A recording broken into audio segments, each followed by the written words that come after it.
So let's talk more about it. What is self care really? Let's not overthink it. Self care is exactly what it sounds like. It's caring for oneself. It can look like a thousand different things, but the key is to notice whether your self care is reactive or proactive.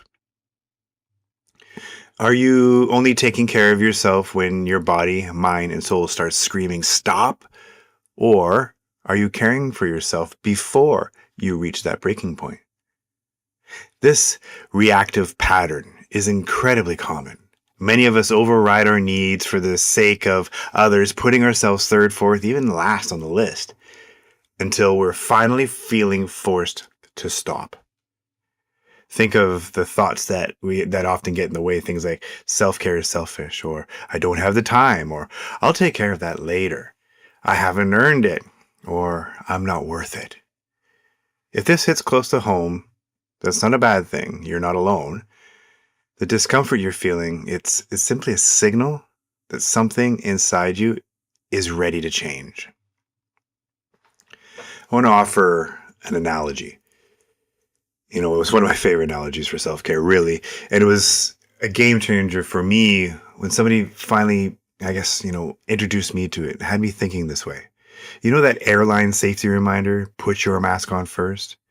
Before takeoff, flight attendants remind you that oxygen masks are deployed, you should secure your own mask before assisting others.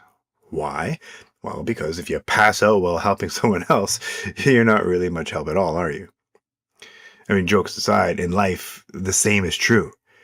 Many of us push ourselves down the priority list believing is for the good of others. Yet over time, it leaves us drained, less effective, less present, and often unseen in our own needs. Taking care of ourselves isn't selfish, it's responsible.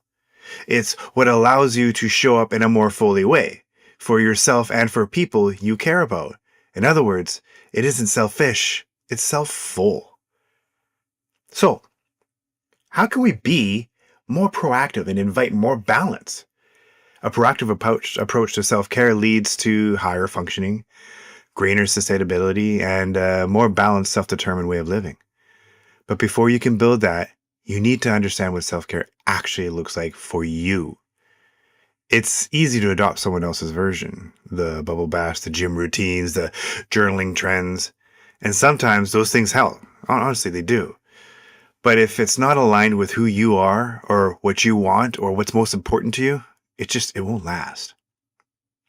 I have an exercise that I'm going to offer for you to try. And it's not just an